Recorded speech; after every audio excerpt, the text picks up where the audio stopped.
Dans quelques instants sur Fréquence Évasion, la clé du mystère. Nous allons parler de phénomènes paranormaux. À tout de suite. Si vous aimez le mystère, le paranormal, et que vous souhaitez en savoir plus sur les recherches en cours, eh bien restez avec nous sur Fréquence Évasion et découvrons ensemble en compagnie de scientifiques et de témoins les phénomènes que l'on dit surnaturels. Patience, c'est dans une poignée de minutes sur Fréquence Évasion. Fréquence Évasion. Fréquence Évasion. Dans quelques instants sur Fréquence Évasion, la clé du mystère. Nous recevons aujourd'hui Pierre Pernès qui a écrit un livre en compagnie de Claire Sévrac. Ici Claude François, paru aux éditions Alphée. Nous allons parler de médiumnité. À tout de suite. Radio Fréquence Évasion, le son de la Côte d'Azur.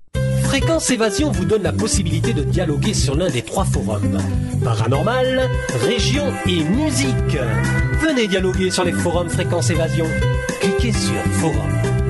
Bon surf sur le site de Fréquence Évasion, www.fréquenceévasion.com. Pierre Pernès, bonjour. Bonjour. Alors vous avez écrit un livre avec Claire Sévrac, Ici Claude François, paru aux éditions Alphée. Pourquoi ? Pourquoi ? Parce qu'avec Claire, on avait envie d'écrire un livre ensemble, et puis quand j'ai raconté un petit peu mon parcours dans la médiumnité par rapport à Claude François, ça a intéressé Claire Sévrac d'écrire avec moi sur ce thème-là, en fait. D'accord.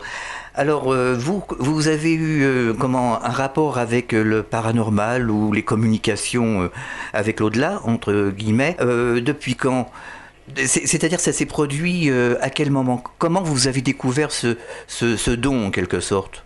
Ce don, parce que moi, en fait, depuis l'âge de 8 ans, 9 ans, je voyais des choses que mes parents ne voyaient pas, mais plutôt dans le domaine de la voyance. J'avais des flashs qui venaient en moi.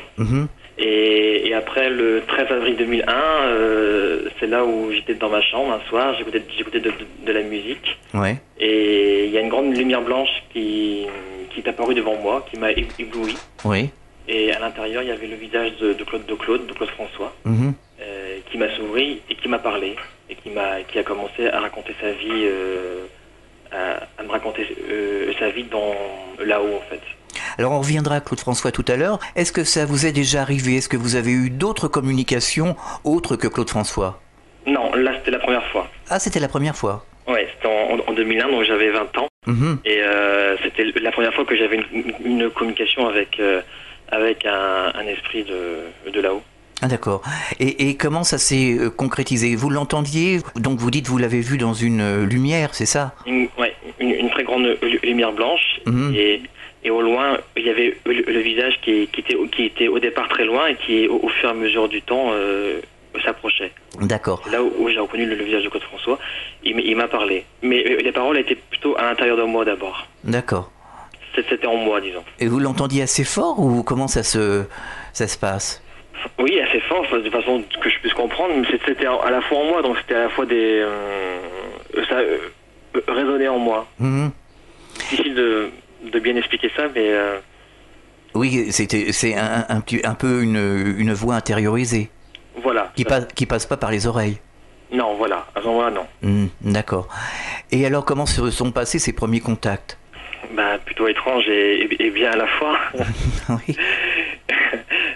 Au début, c'est vrai que ça fait un peu bizarre, et puis après, on s'habitue. Mais c'est vrai que les premiers temps, c'était Claude François qui venait me parler, puis après, il y a eu des gens de ma famille, ma grand-mère, puis des grands-pères. Ah oui, ensuite, vous avez eu d'autres communications avec d'autres personnes ? Voilà, entièrement. Ah, vous avez fait fort dès le départ. Oui, mais c'est vrai que c'est Claude François qui m'a ouvert les portes de la médiumnité. Quel était le contenu des messages en général ? Il y avait des messages assez privés qui me concernaient, pour ma vie en général, des choses que j'allais faire dans le futur. Ouais.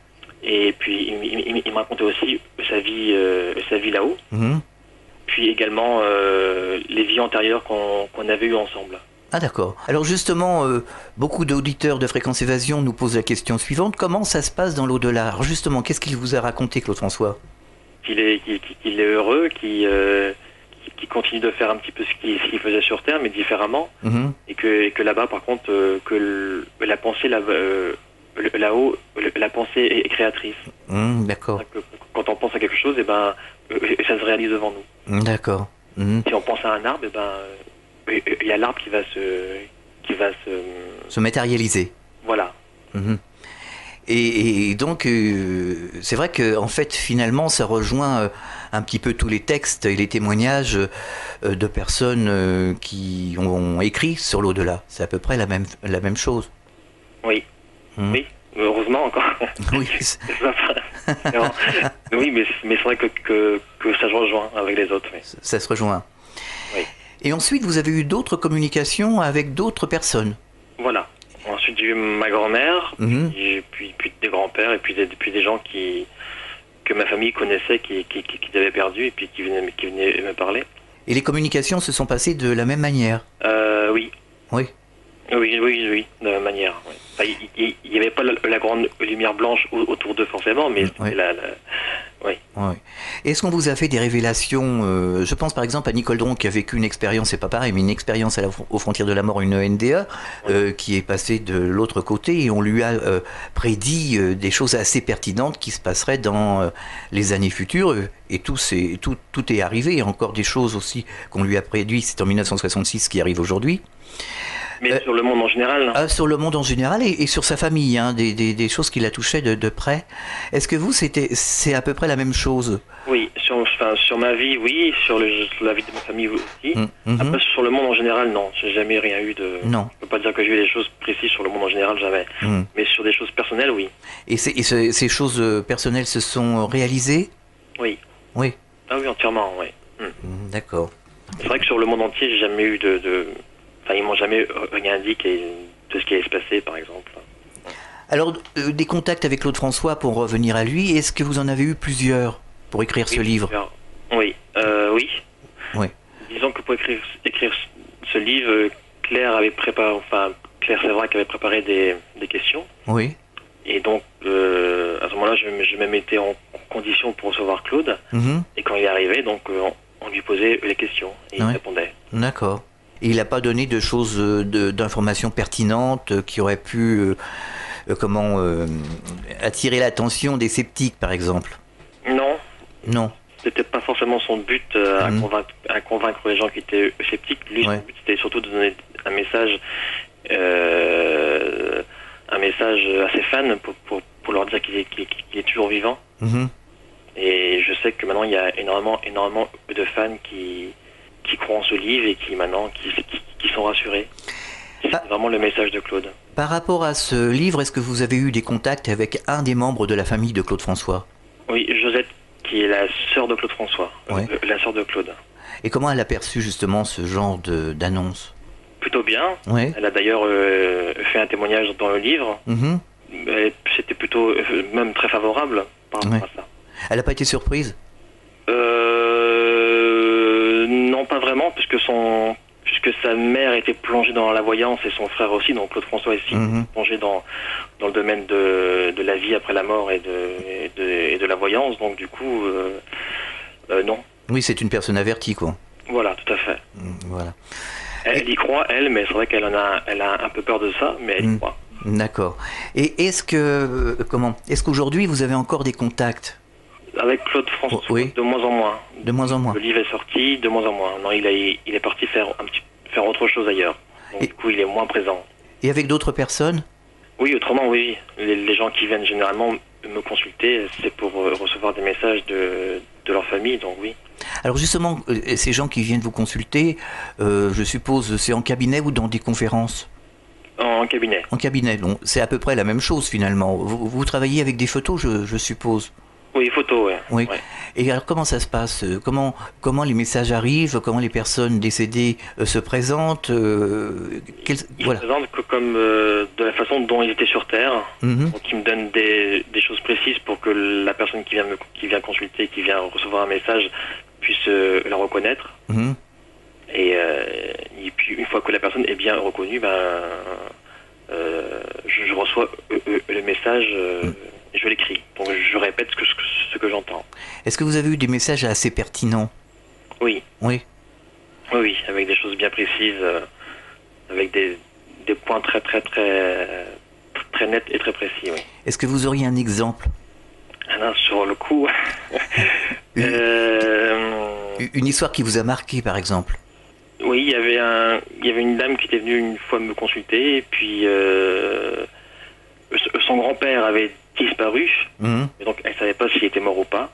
Donc elle est venue me voir, et je lui ai dit que son grand-père était mort depuis 20 ans. Et j'ai réussi à retrouver la famille de la personne, en donnant les prénoms et les noms de famille au Canada. D'accord. Et du coup, elle a fait le voyage au Canada. Elle a retrouvé la fille de son grand-père. Ouais. Elle n'était pas au courant qu'elle avait une fille, mais elle a retrouvé la fille du grand-père, et grâce à ça, elle a réussi après à aller sur la tombe de son grand-père au Canada. Ah, c'est intéressant, ça, oui. Parce qu'il y a des exemples, on a beaucoup d'exemples comme ça qui vont dans ce sens, notamment pour retrouver les traces de vie antérieure. Oui, mais là, c'est pas des vies antérieures. Non, là, on avait bien compris. Oui. Autrement, il y a des vies antérieures où on peut retrouver les traces, bien sûr. Ouais. Alors, vous parliez de vie antérieure tout à l'heure par rapport à Claude François. Vous disiez qu'il y avait vous aviez vécu ensemble des vies antérieures, c'est ça? Oui. Des vies passées. Alors, comment ça se présente? Les vies antérieures? Oui, non, les messages de Claude François par rapport à ces vies antérieures. Il m'a expliqué tout naturellement qu'on avait eu des vies antérieures, dont une vie où nous étions frères. Et c'est pour ça que ce lien actuellement est resté. Ah d'accord, ok. C'est pour ça qu'il est venu me voir aussi. Est-ce que par rapport à toutes ces communications, vous n'avez pas développé d'autres dons? Une sensibilité particulière ou je ne sais pas Non, d'autres dons, non. Non. La voyance, la médiumnité, non, à part ça, non. Non. Et quand vous étiez, par exemple, enfant, ou je sais pas, est-ce que vous n'aviez pas des sensibilités, justement, qui laissaient présager une future? C'était plutôt par rapport à la voyance, petit. D'accord. J'avais des images qui venaient en moi, je voyais des choses. Ouais. Quand mon père, une fois, avait acheté une voiture, je lui avais dit directement que dans les 3 semaines à venir, il aurait un accident avec et qu'il ne serait pas encore. Et finalement, ça s'est réalisé. Ah oui. Et de suite, il y avait toujours à chaque fois des choses qui venaient comme ça. Et vous faisiez pas des rêves ou des rêves prémonitoires? Pas par trop. exemple, non? Légèrement, non. Jamais eu vraiment de rêves prémonitoires. Et ces premiers contacts, ça s'est passé quand? Il y a combien de temps, à peu près? 2001. En 2001, ouais, d'accord. Pierre Pernès, est-ce que vous auriez un message à faire passer aux auditeurs de Fréquence Évasion, justement, qui s'intéressent à la vie après la vie, à la médiumnité en général, à la voyance? Oui, de continuer à s'intéresser à l'autre monde, parce que je vous jure qu'il y a une vie après la mort. Et depuis, est-ce que ça vous a poussé à faire des recherches un peu plus approfondies? Sur l'autre monde? Oui. J'y travaille actuellement, oui. Oui. Oui, c'est toujours intéressant, il faut d'ailleurs. Ah, il faut, oui, c'est sûr. C'est important. c'est clair. Oui. Pierre Pernès, merci d'avoir participé à cette émission sur Fréquence Évasion. Merci à vous. Alors on va rappeler que vous avez publié un livre avec Claire Sévrac, ici Claude François, aux éditions Alphée. Voilà, tout à fait. À très bientôt sur l'antenne de Fréquence Évasion. Avec plaisir, à très bientôt. Très bientôt, au revoir. Nous étions en compagnie de Pierre Pernès. À très bientôt pour un autre rendez-vous de la clé du mystère sur Fréquence Évasion. Fréquence Évasion.